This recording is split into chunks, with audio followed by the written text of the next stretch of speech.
Madam Deputy Chairman, from the speeches which the Honorable Minister for Planning made in this House and in the other House, and from a perusal of the note which has been circulated to us regarding the progress that has been made in the third 5 year plan and the various statements of the government and the planning commission.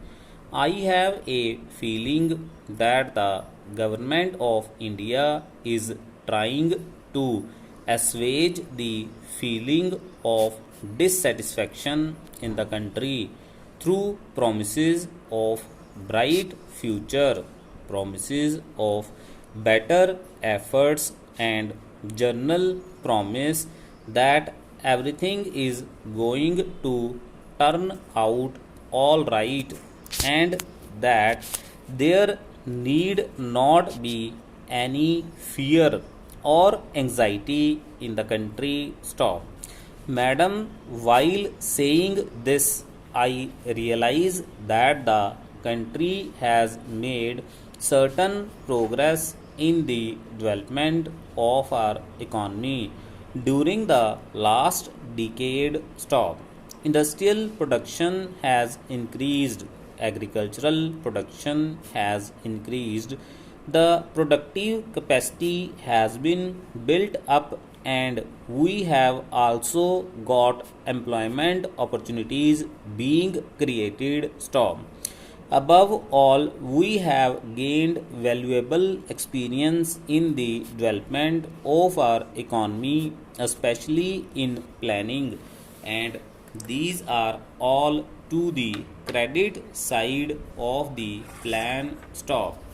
Unfortunately, madam, the price that we have paid for this progress is rather heavy. Stop.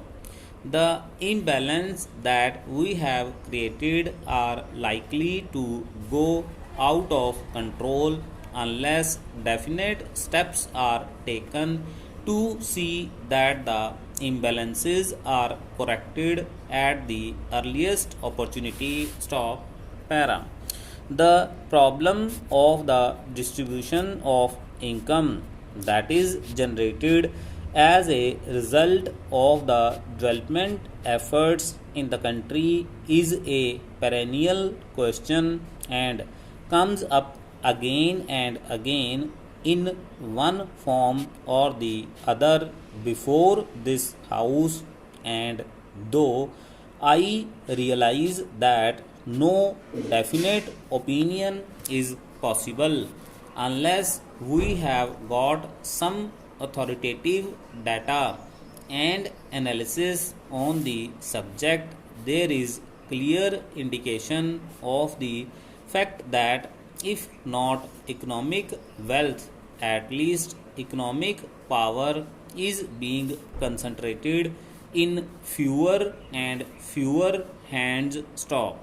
As long as economic power is concentrated in such few hands, it will not be possible for us to develop in the manner in which we like, whatever may be our regulatory and control apparatus, whatever may be our policy, whatever may be the objectives that we place before the country. Stop.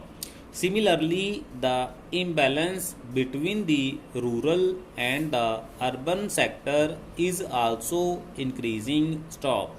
I do not know whether in the rural areas some income has been pumped in as a result of our planned development. Stop.